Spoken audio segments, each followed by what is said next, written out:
नमस्कार, welcome to भूगोलशाला। मैं हूं पूनम यादव। आज हम फिजिकल ज्योग्राफी से रिलेटेड प्रीवियस ईयर के क्वेश्चन डिस्कस करेंगे। फर्स्ट क्वेश्चन है, धरातल का कितना प्रतिशत बेसाल्ट से आच्छादित है? यानी भू प्रॉपर्टी का कितना हिस्सा है जो बेसाल्ट सैलों के द्वारा बना हुआ है? Option A 20, option B 30, option C 40, option D 50। तो कितना प्रतिशत हिस्सा है जो बेसाल्ट रॉक से बना हुआ है?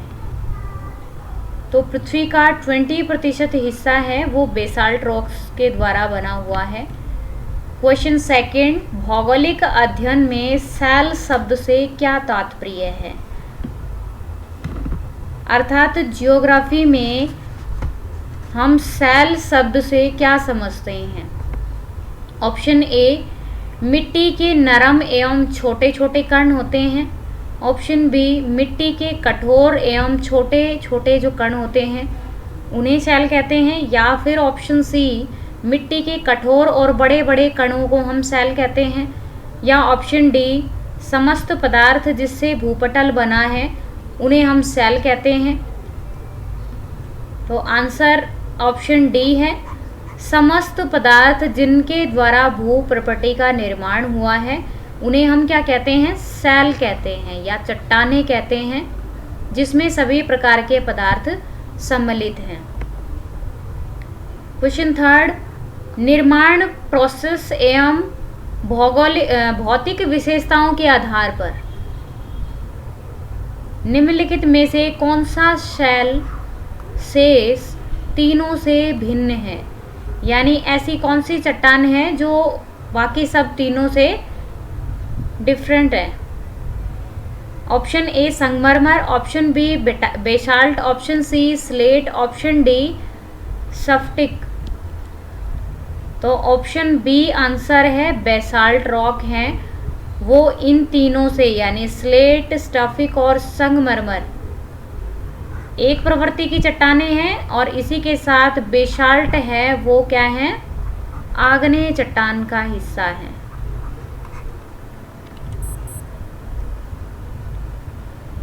क्वेश्चन 4, दक्षिण के पठार में किस प्रकार की चट्टानों का सर्वाधिक विस्तार पाया जाता है? First granite, option B laterite, option C lava, option D बालू पत्थर। किसी भी स्थान पर चट्टानों के तो सभी प्रकार पाए जाते हैं, लेकिन पठार में सबसे अधिक मात्रा में कौन सी रॉक्स फैली हुई हैं?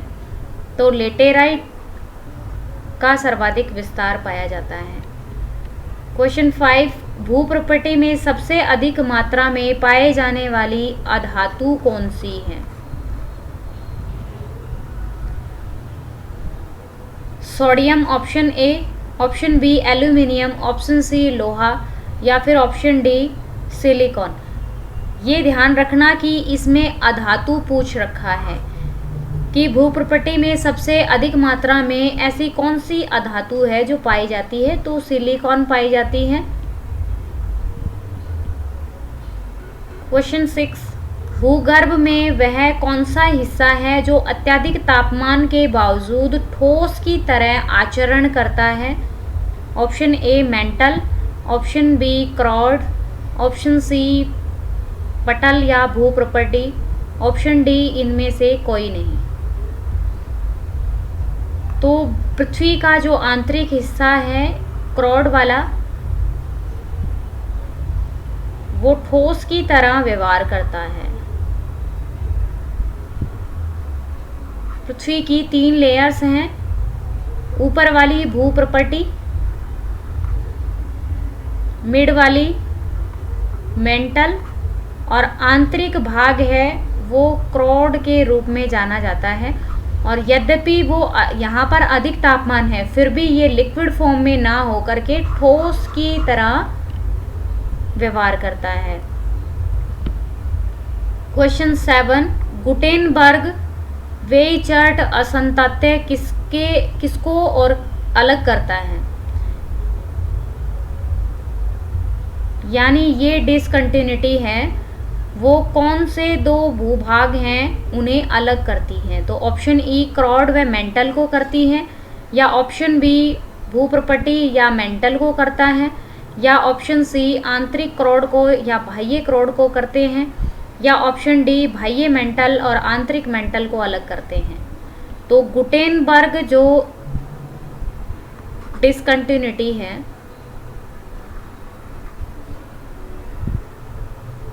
संपूर्ण पृथ्वी की 3 परतें हैं, भूप्रपटी, मेंटल और क्रॉड। इन परतों के बीच में विभाजन की एक जो संक्रमण पट्टियां हैं उन्हें अलग अलग नाम से जाना जाता है। तो 35 किलोमीटर पर पाए जाने वाली डिसकंटिन्यूटी को मोहो परत के नाम से या एम परत के नाम से जाना जाता है, क्योंकि इसकी खोज मोहोरोविसिस विद्वान ने की थी और इसी के नाम के कारण से इसे एम परत या मोहो परत कहा जाता है। इसके बाद नेक्स्ट 2900 किलोमीटर पर गुटेनबर्ग या जी परत के नाम से जानी जाती है परत पाई जाती है, जो क्या करती है क्रॉड और मेंटल को विभाजित करती है। ठीक है, क्वेश्चन 7 का आंसर रहेगा क्रॉड को और मेंटल को अलग करने वाली परत को संक्रमण पट्टी को कहा जाता है गुटेनबर्ग या जी परत। नेक्स्ट क्वेश्चन 8 मोहोरोविसिस असंतत्य किसे पृथक करता है? अभी व्याख्या की है तो आंसर दीजिए इसका। ऑप्शन ए क्रॉड को तथा मेंटल को अलग करता है, या फिर ऑप्शन बी पटल को या मेंटल को अलग करता है, ऑप्शन सी आंतरिक क्रॉड या बाह्य क्रॉड को अलग करता है, या फिर ऑप्शन डी साइमा या फिर निफे को अलग करता है। बताइए, एम परत या मोहो परत जो 35 किलोमीटर की गहराई पर पाई जाती है किसे अलग करती है? तो भू प्रपट्टी को और मेंटल को अलग करती है। नेक्स्ट क्वेश्चन 9 निम्नलिखित में से कौन सी भूकंप तरंग पृथ्वी के केंद्र भाग या क्रॉड से होकर के गुजरती है? भूकंप की तरंगे अलग अलग प्रकार की हैं, पी तरंगे, एस तरंगे और एल तरंगे। इनको इनकी गति और इनकी अलग अलग माध्यम से गुजरने के कारण अलग अलग नाम दिया गया है या इनको विभाजित किया गया है कि वर्गीकृत किया गया है कि पी वेव्स हैं वो तीनों माध्यम से होकर के क्रॉस कर सकती हैं। ठीक है, यानी ठोस, द्रव्य और गैस तीनों माध्यम से निकल सकती है पी वेव्स। और पी वेव्स को प्राथमिक तरंग के नाम से भी जाना जाता है। एस तरंग है वो ठोस माध्यम से गुजर सकती है तथा तरल में इसकी गति ना के बराबर हो जाती है। तो पी वेव्स ऐसी वेव्स हैं जो पृथ्वी के क्रॉड भाग से भी क्रॉस कर जाती हैं। नेक्स्ट क्वेश्चन 10 सियाल, सीमा और निफे के रूप में भूगर्भ का विभाजन किसने किया है? तो किस भूगोलवेता के द्वारा या जियोलॉजिस्ट के द्वारा सियाल, साइमा और निफे पृथ्वी की 3 परतों के रूप में विभाजित किया गया है? ऑप्शन ए वेन डर ग्रेट ने किया है, ऑप्शन बी डेली ने किया, ऑप्शन सी होम्स ने किया, या फिर ऑप्शन डी स्वेस ने किया। तो ऑप्शन डी करेक्ट आंसर है। एडवर्ड स्वेस के द्वारा पृथ्वी की परतों को 3 भागों में विभाजित किया गया, सियाल, साइमा और निफे। सियाल से तात्पर्य है सिलिका प्लस एल्यूमिनियम की अधिकता जिस परत में है उसे सियाल नाम दिया। सिलिका तथा मैग्नीशियम की प्राप्ति जिस परत में होती है उसे साइमा का नाम दिया। और इसी के बाद है निफे, निकिल और फेरियम।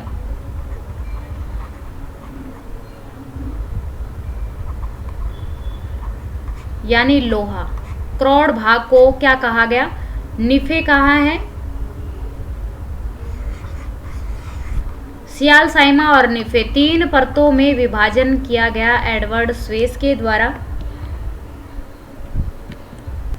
नेक्स्ट क्वेश्चन 11, तृतीय कल्पी युग का सही अनुक्रम सर्वाधिक पुरातन से नवीनतम तक क्या है? ऑप्शन ए, ये पृथ्वी के पीरियड्स के बारे में या समय के भूगर्भिक समय मापन के जो कल्प, महाकल्प और युग में बांटा गया है उन्हीं युगों का एक अनुक्रम क्या है?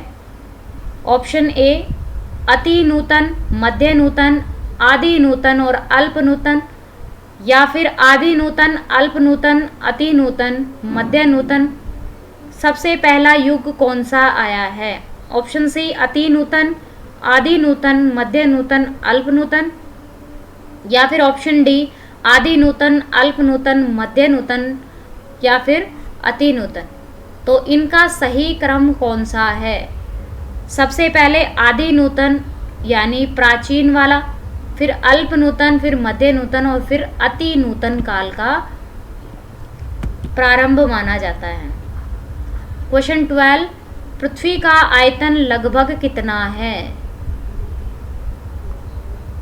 2000 अरब घन किलोमीटर, 1083 अरब घन किलोमीटर, ऑप्शन सी 1500 अरब घन मीटर या फिर ऑप्शन डी 1750 अरब घन मीटर। तो पृथ्वी का जो आयतन है वो 1083 अरब घन किलोमीटर माना जाता है। क्वेश्चन 13, पृथ्वी के विषुवत रेखीय व्यास की लंबाई क्या है? अर्थात पृथ्वी की जो भूमध्य रेखा है उसका व्यास की लंबाई कितनी मानी जाती है?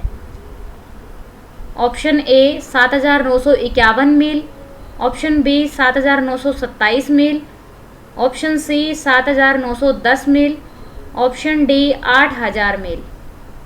तो पृथ्वी की विषुवत रेखा का व्यास कितना है? 8000 मील है। क्वेश्चन 14, पृथ्वी की सही आकृति क्या है?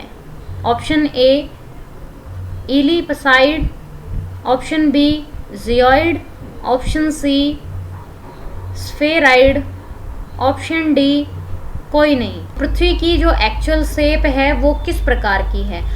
एक हम बॉल ले लें और उसको हम दोनों तरफ से पिचका दें तो ऐसी कुछ शेप होती है पृथ्वी की जिसको कहा जाता है जियोइड। ठीक है, अर्थात उसको हिंदी में हम क्या कहते हैं?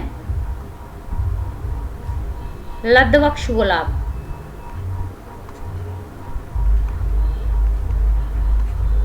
पृथ्वी की एक्चुअल शेप मानी जाती है।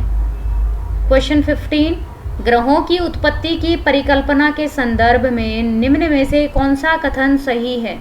ऑप्शन ए, ग्रहों का निर्माण नेबुला से अलग हुए 9 छल्लों के समस्त पदार्थों के 9 गांठों के समूह के कारण से हुआ है। ऑप्शन बी, ग्रहों का निर्माण नेबुला से निकले मौलिक एवं छल्लों से पुनः निकले 9 छल्लों के समस्त पदार्थों के अलग अलग समूहन के कारण से हुआ है। या ऑप्शन सी, ग्रहों का निर्माण ग्रहाणुओं के समूहन के कारण से हुआ है। ऑप्शन डी, ग्रहों का निर्माण फिलामेंट के कारण से हुआ है। तो आंसर है ग्रहों का निर्माण है वो फिलामेंट के कारण से हुआ है। क्वेश्चन 16, पृथ्वी के सूर्य से औसत दूरी क्या है? 915 लाख मील है, 945 लाख मील है, 930 लाख मील है या 901 लाख मील है? तो 930 लाख मील क्या है? पृथ्वी की सूर्य से औसत दूरी है। क्वेश्चन 17, निम्नलिखित में से किस ग्रह के सर्वाधिक उपग्रह पाए जाते हैं? ऑप्शन ए शुक्र ग्रह, ऑप्शन बी शनि ग्रह, ऑप्शन सी बृहस्पति, ऑप्शन डी अरुण। तो बृहस्पति के सर्वाधिक उपग्रह पाए जाते हैं। नेक्स्ट क्वेश्चन 18, एस्टेरॉयड बेल्ट निम्न में से किन ग्रहों के बीच स्थित है? एस्टेरॉयड बेल्ट या फिर क्षुद्र ग्रह पेटी किन दो ग्रहों के बीच में पाई जाती है? ऑप्शन ए बृहस्पति और शुक्र के बीच में, ऑप्शन बी बृहस्पति और अरुण के बीच में, ऑप्शन सी बृहस्पति और शनि के बीच में, ऑप्शन डी बृहस्पति और मंगल के बीच में। तो किसके बीच पाई जाती है एस्टेरॉयड बेल्ट? बृहस्पति और मंगल के बीच में पाई जाती है। नेक्स्ट क्वेश्चन 19, निम्न में से कौन सा ग्रह पृथ्वी के सर्वाधिक समीप स्थित है? ऑप्शन ए बुध, ऑप्शन बी शुक्र, ऑप्शन सी मंगल, ऑप्शन डी बृहस्पति। तो पृथ्वी के सबसे नज़दीक कौन सा ग्रह है? शुक्र, जिसको पृथ्वी की बहन कहा जाता है। ठीक है। नेक्स्ट है क्वेश्चन 20, टेथिस सागर नामक भूसन्नति के दक्षिण तट पर निम्न में से कौन थे? ठीक है, जहाँ पर आज हिमालय पर्वत अवस्थित हैं वहाँ पर कभी टेथिस सागर और उसके दो किनारे पर दो भूसन्नति विद्यमान थी। ठीक है, एक को बोला गया अंगारा लैंड और दूसरे को गोंडवाना लैंड। ठीक है, उत्तरी भाग है वो अंगारा लैंड था और दक्षिणी भाग है वो गोंडवाना लैंड कहा जाता है। तो टेथिस सागर के दक्षिणी वाले भाग में जो जियोसिंक्लाइन था या भूसन्नति पाई जाती थी उसे कहा गया गोंडवाना लैंड। क्वेश्चन 21, टेलर ने अपने स्थल विस्थापन सिद्धांत का शुभारंभ कब किया?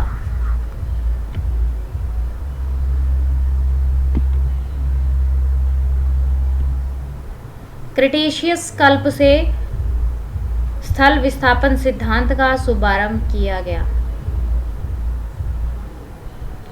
जब दक्कन के पठार पर लावा का जमाव हुआ, अर्थात लावा उद्भेदन हुआ। उसी समय से परतों के सरकने की संकल्पना के सिद्धांत का शुभारंभ हुआ। क्वेश्चन 22, किस विद्वान ने स्थल विस्थापन सिद्धांत का प्रतिपादन किया? ऑप्शन ए आर्थर होम्स ने, ऑप्शन बी एफ.बी. टेलर ने, ऑप्शन सी कोबर ने, ऑप्शन डी सोलास ने।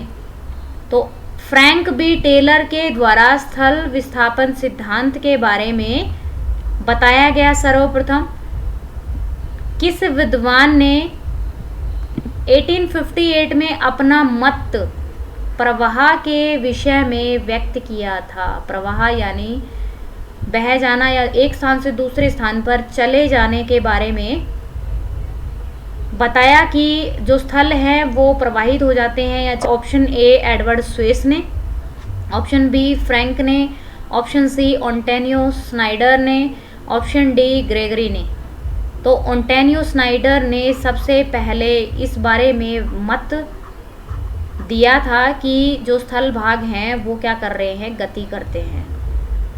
क्वेश्चन 24, पृथ्वी की आयु लगभग कितनी है? तो पृथ्वी कितनी बड़ी है, कितनी एज हो गई है पृथ्वी की? तो पृथ्वी की एज लगभग कितनी है? ऑप्शन ए 4.5 अरब वर्ष, ऑप्शन बी 180 करोड़ वर्ष, ऑप्शन सी 225 करोड़ वर्ष, ऑप्शन डी 195 करोड़ वर्ष। तो पृथ्वी की एज कितनी है? 4.5 अरब वर्ष। क्वेश्चन 25, टेथिस नामक जो सागर था, भूसन्नति के उत्तरी तट निम्न में से कौन से थे, यानी अंगारा लैंड का हिस्सा कौन कौन से स्थल के भाग हुआ करते थे। Option A Gondwana land, option B Arabian shield, option C Angara land, option D Siberian shield. तो अंगारा लैंड उत्तरी तट पर था और गोंडवाना लैंड दक्षिणी तट पर स्थित था, उन्हीं के कारण से फिर हिमालयन पर्वत का निर्माण हुआ है। क्वेश्चन 26, अल्पाइन पर्वत का निर्माण कब हुआ। अल्पाइन क्रम के पर्वतों का निर्माण कब हुआ। ऑप्शन ए कैम्ब्रियन युग में, ऑप्शन बी पूर्व कैम्ब्रियन युग में, ऑप्शन सी पर्मियन कल्प में, या फिर ऑप्शन डी टर्सरी युग में हुआ। तो टर्सरी युग में अल्पाइन पर्वत क्रम का निर्माण हुआ। क्वेश्चन 27, निम्नलिखित में से कौन सी प्लेट दक्षिणी अमेरिकी प्लेट के साथ एंडीज पर्वतों के निर्माण हेतु उत्तरदायी है। कौन सी प्लेट ऐसी है जो दक्षिणी अमेरिकी प्लेट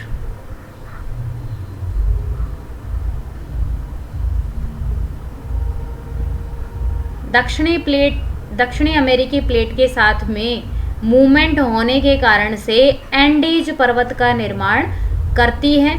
तो उत्तरी अमेरिका में जो पर्वत अवस्थित है उसे रॉकीज पर्वत कहा जाता है और दक्षिणी अमेरिका में जो पर्वत अवस्थित है उसे एंडीज पर्वत श्रृंखला के नाम से जाना जाता है, जो विश्व की सबसे लंबी पर्वत श्रृंखला है। ठीक है, उसका निर्माण किस प्रकार से होता है। दक्षिणी अमेरिकी प्लेट का मूवमेंट है वो पश्चिम की ओर है और पर्वतों का निर्माण अभिसारी प्लेट किनारे पर होता है, जहां पर दो प्लेटें आपस में आकर के आमने सामने से टकराती हैं। ऐसी स्थिति में पर्वत का निर्माण होता है। तो दक्षिणी अमेरिकी प्लेट के साथ में कौन सी प्लेट का टकराव होता है जिसके कारण से एंडीज पर्वतमाला का निर्माण होता है। Option A Caribbean plate, option B Cocos plate, option C Nazca plate, option D Scotia plate. तो ऑप्शन बी कोकोस प्लेट के साथ में मूवमेंट होने के कारण से एंडीज पर्वत श्रृंखला का निर्माण होता है। क्वेश्चन 28, निम्न में से कौन नवीन मोड़दार पर्वत नहीं है। नवीन मोड़दार पर्वत या फिर वलित पर्वत का प्रकार नहीं है। Option A Alps, option B Andes, option C Appalachian, option D Rockies. तो रॉकीज, एंडीज, आल्पस और हिमालय ये सभी नवीन वलित मोड़दार पर्वतों के उदाहरण हैं और अपलेशियन पर्वत का निर्माण पूर्व का समय में ही हो चुका था। क्वेश्चन 29, एंडीज पर्वत किसका एक उदाहरण है। ऑप्शन ए अवशिष्ट पर्वत का, ऑप्शन बी ब्रंसोत पर्वत का, ऑप्शन सी वलित पर्वत का और ऑप्शन डी ज्वालामुखी पर्वत का। तो रॉकीज पर्वत श्रृंखला क्या है, नवीन वलित है, यानी नवीन मोड़दार पर्वत श्रृंखलाओं में से एक है। क्वेश्चन 30, माउंट एटना ज्वालामुखी निम्नलिखित में से किस द्वीप पर स्थित है। माउंट एटना ज्वालामुखी कौन से द्वीप पर स्थित है। ऑप्शन ए लिपारी द्वीप पर, ऑप्शन बी सिसली द्वीप पर, ऑप्शन सी क्रॉसिया द्वीप पर या फिर ऑप्शन डी तिस्ता दी कुन्हा द्वीप पर। तो माउंट एटना ज्वालामुखी कहाँ आते हैं, सिसली द्वीप पर माउंट एटना ज्वालामुखी की प्राप्ति होती है। क्वेश्चन 31, पुनर्युवन या नवोन्मेष निम्नलिखित में से किसका परिचायक है।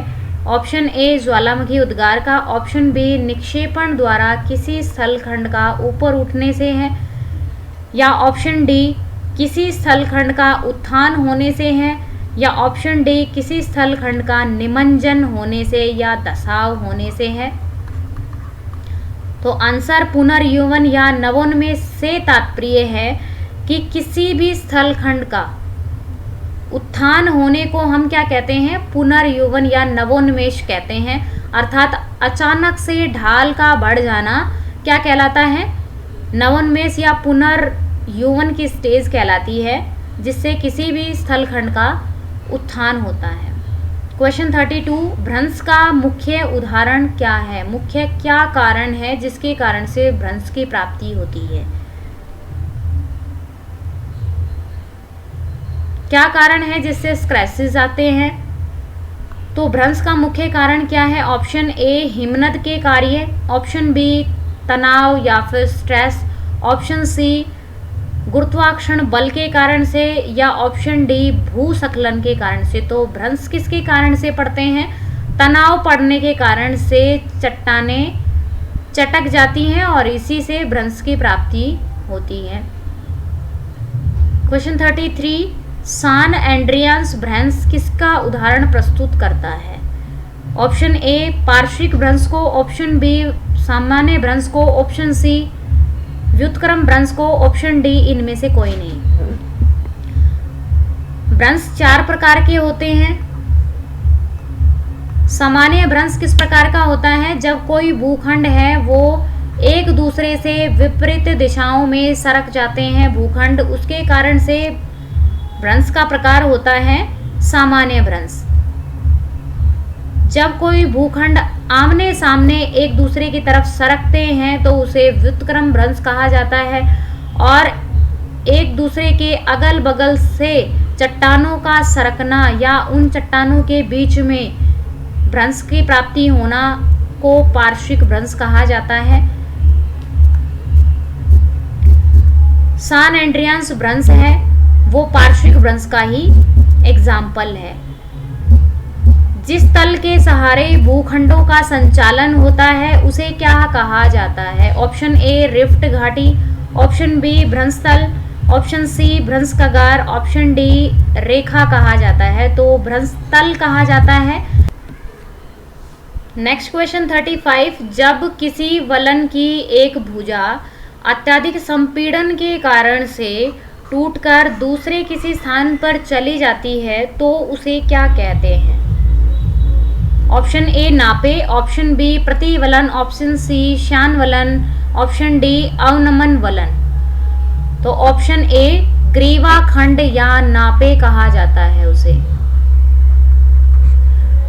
वलन की एक भुजा अत्यधिक संपीड़न के कारण से टूट करके किसी अन्य चट्टानों पर या अन्य भूभागों पर क्या कर जाती है? स्थापित हो जाती है, उसे कहा जाता है ग्रीवा खंड या फिर नापे। नेक्स्ट क्वेश्चन 36,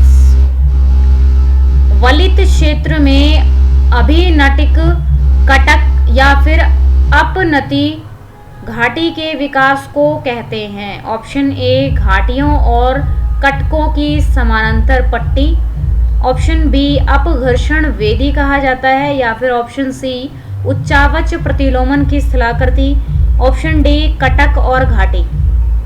इनमें से घाटी के विकास को क्या कहते हैं? तो वलित क्षेत्र में अपनति और अवनति से जो घाटियां बनती हैं उन्हें कहा जाता है उच्चावच प्रतिलोमन की स्थलाकृतियां। क्वेश्चन 37, निम्नलिखित में से कौन सा एक आइसलैंड का ज्वालामुखी नहीं है? Option A Laki, option B Katmai, option C Surtsey, option D Hekla. तो कटमई ज्वालामुखी आइसलैंड का ज्वालामुखी नहीं है।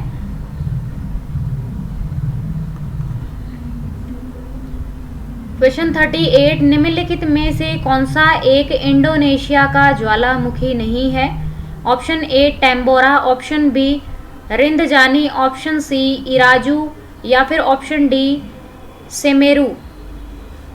तो इराजू ज्वालामुखी है वो इंडोनेशिया का ज्वालामुखी नहीं है।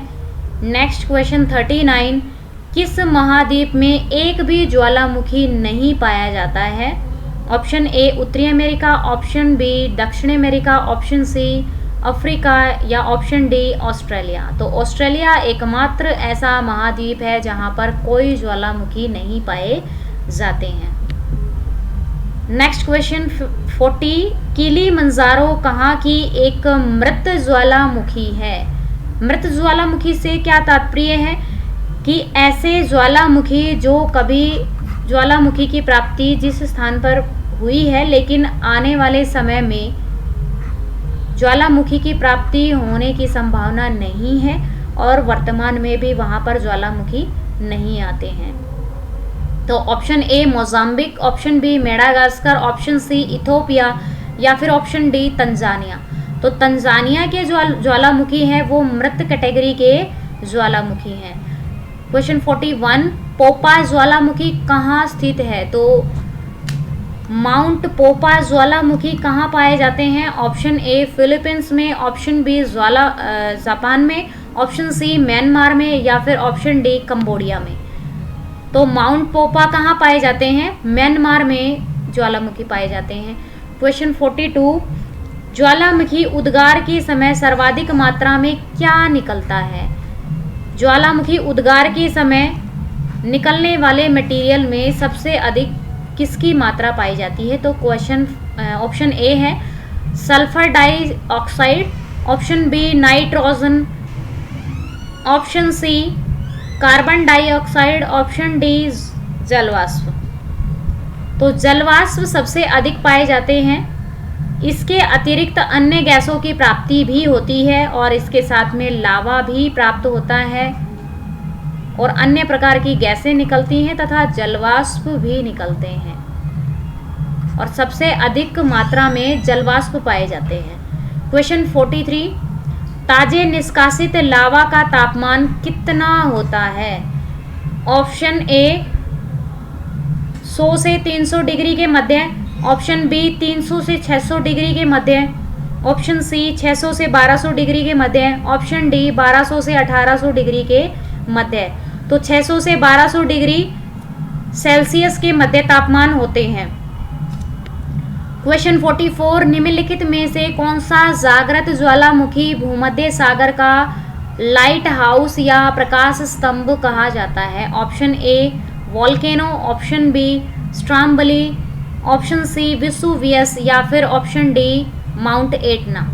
तो स्ट्राम्बली ज्वालामुखी को लाइट हाउस ऑफ मेडिटेरियन सी कहा जाता है क्योंकि ये जागृत ज्वालामुखी है। यहाँ पर कंटिन्यू ज्वालामुखी का उद्गार होता रहता है, इसी के कारण से इसे भूमध्य सागर का लाइट हाउस कहा जाता है क्योंकि यहाँ पर हमेशा लाइट की प्राप्ति ज्वालामुखी में से निकलने वाली अग्नि के कारण से होती है। क्वेश्चन 45, निम्नलिखित में से किसका अर्थ ज्वालामुखी शंकु पर पंख प्रवाह से होता है? ऑप्शन ए लहर, ऑप्शन बी तुषार सर्पण, ऑप्शन सी मलबा वहा, ऑप्शन डी मलबा स्खलन। मलबा वहा के कारण से ज्वालामुखी शंकु या पंख प्रवाह होता है। क्वेश्चन 46, गलित आग्नेय पदार्थ किसे कहा जाता है? Option A mantle, option B magma, option C sial, option D sima. तो तरल भाग यानी इग्नियस रॉक जो लिक्विड फॉर्म में होती हैं पृथ्वी के आंतरिक भाग में, उन्हें क्या कहा जाता है? मैग्मा कहा जाता है। और जब वो सतह पर प्राप्त होता है मैग्मा, तब उसे लावा कहा जाता है। नेक्स्ट क्वेश्चन 47, भूप्रपट्टी के पूरे आयतन का लगभग कितना प्रतिशत अवसादी चट्टान है? Option A 95, option B 65, option C 35, option D 5%। तो 5% हिस्सा है वो अवसादी चट्टानों का पाया जाता है पृथ्वी के पूरे आयतन का। क्वेश्चन 48, प्राप्ति अवस्था के आधार पर निम्नलिखित में से कौन सी स्थलाकृति अन्य से भिन्न है? Option A dyke, option B laccolith, option C sill, option D परपोषित शंकु।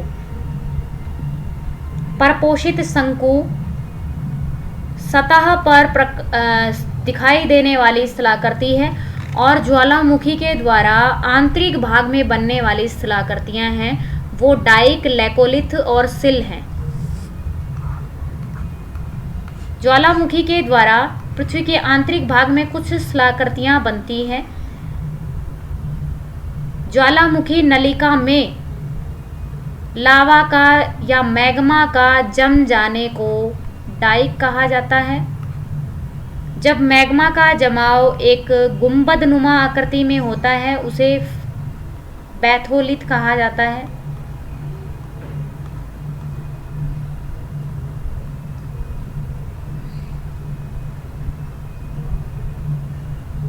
इसी प्रकार से समानांतर रूप से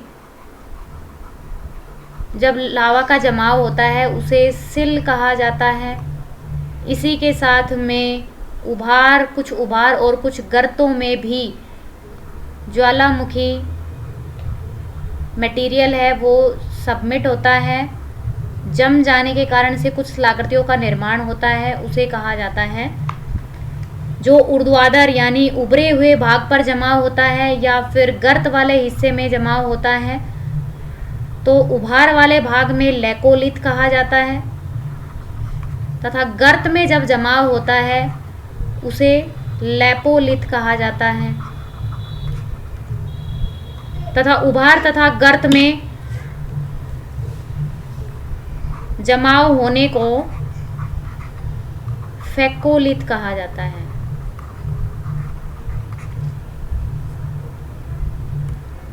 नेक्स्ट क्वेश्चन 49, निम्नलिखित में से किस खनिज का औषधि सेलों के साथ साहचर्य नहीं है? ऑप्शन ए कोयला, option B hematite, option C अब्रक या ऑप्शन डी खनिज तेल। तो औषधि सेल नहीं है अब्रक। क्वेश्चन 50, अम्ल आग्नेय शैलों में कितना प्रतिशत अधिक होता है?